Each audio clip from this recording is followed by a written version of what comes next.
A very good morning to all my students. Today we are going to study the primary market part, and first of all we'll just give a quick look on what is do you mean by capital structure. So the capital structure represents the proportionate relationship between debt and the equity, and the types which we are going to discuss is the primary market and the secondary market that we have already discussed in our previous videos.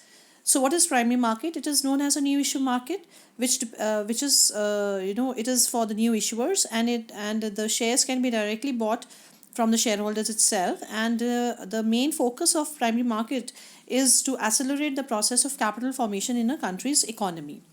Now, what are the methods to issue shares in the primary market? Number one is the right issue, then initial public offering, and the preferential issue. Now, let's go by side. What is initial public offering, which is termed as an IPO? It is basically the introduction of the shares first time in the market itself to the shareholders. And for that, the procedure which is being adopted by the company is being issuing the prospectus. Then they invite an application from the shareholders at what are the number of shares which the shareholder wants from the company itself. Then shares are being allotted to those persons, and then call money is to be taken up by the company itself. So that is basically a procedure which every public limited company follows for initial public offering.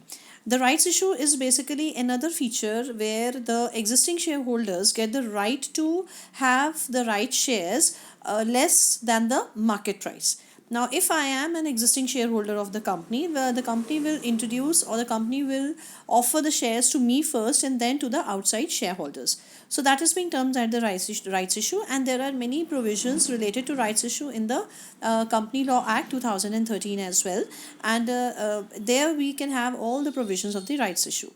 The preferential issue is being termed as the preference given to some particular kind of shareholders, or some percentage is fixed for the particular class of shareholders to give them the preferential shares. So these three methods are being taken up by the primary market.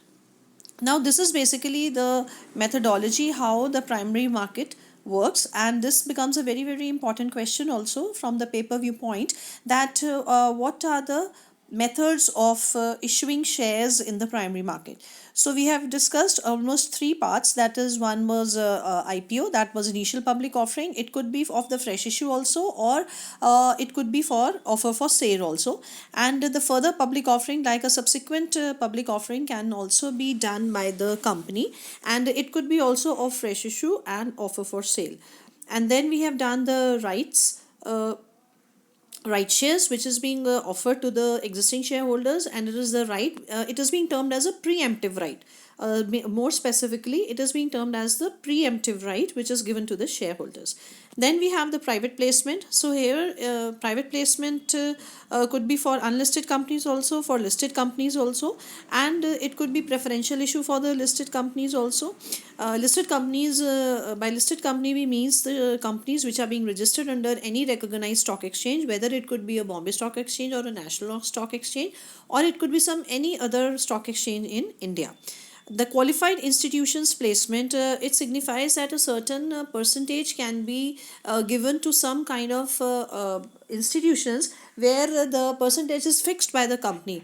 Like if I say the 20% is fixed for the mutual fund institutions, 10% is fixed for some institutional investors, or some another kind of proportion is being fixed. So this is basically that companies sometimes offer a qualified institutional placement also. So this basic question is really very important, that what are the methods of issuing the shares in particular primary market.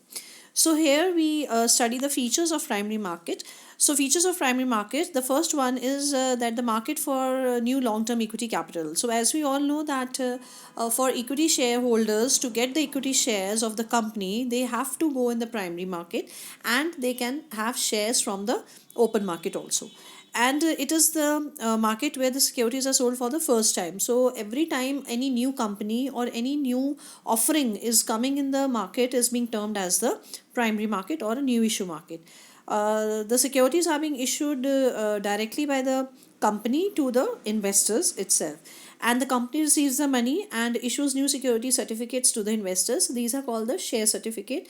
And as we all know that now these share certificates can also be kept in an electronic form, and for that reason you have to open up a demat account with the depository, and these all features will be covered under the Depositories Act. Okay.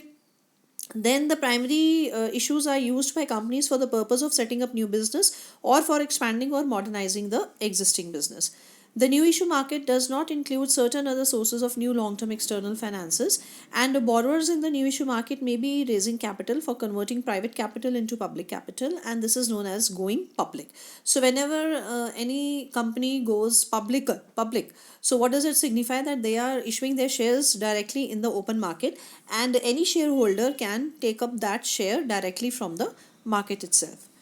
So here the question arises again, a very important question arises, that what is the need for primary market? So why we need primary market? It is basically to raise funds for certain purpose. It could be a productive purpose, and to create market for new issue of securities. See, every time any new company is being introduced, it must have some market to trade off its securities. So a new market is being created for the new issue of securities. And to establish the magnitude of the market, we have to enlarge the breadth of the market as well. The volume of transactions should be so large enough for the company to attain the maximization of the returns. So for that reason, the company mobilizes its funds, and in relation to the economy, we can say that all the resources are being mobilized, for the economy. So it also leads to the development of the economy in overall manner, and for overall development of the company itself, for its achievement of personal goals, personal profits, the company always goes for the issue the securities in the primary market. So these are certain functions of primary market, that household savings can be done, global investment can be done, the sale of government securities. They also it is also one of the part of the financial primary market.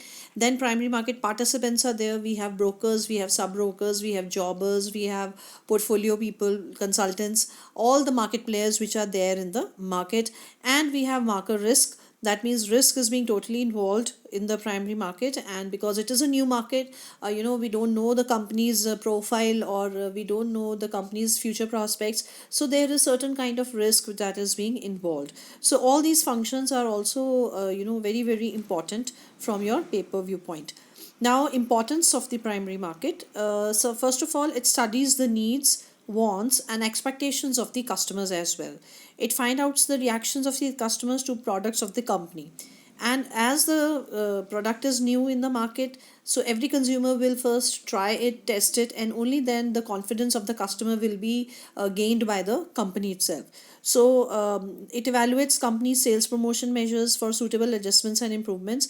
It studies the current marketing problems and opportunities for suitable follow up, and it suggests introduction of new products, modification of the existing products, marketing competition is being expected, pricing for suitable changes if required has to be done, and channels of distribution has to be fixed up by the company itself. And it also finds out new popular methods of creating the market for the products, and also raising its goodwill and marketing reputation. So all this comprises of your main question of primary market, that what is primary market, what are the methods of issuing the shares in the primary market, and what is the importance of primary market. So all this question can come in a combined manner also, and it can become in an individual manner also. Thank you.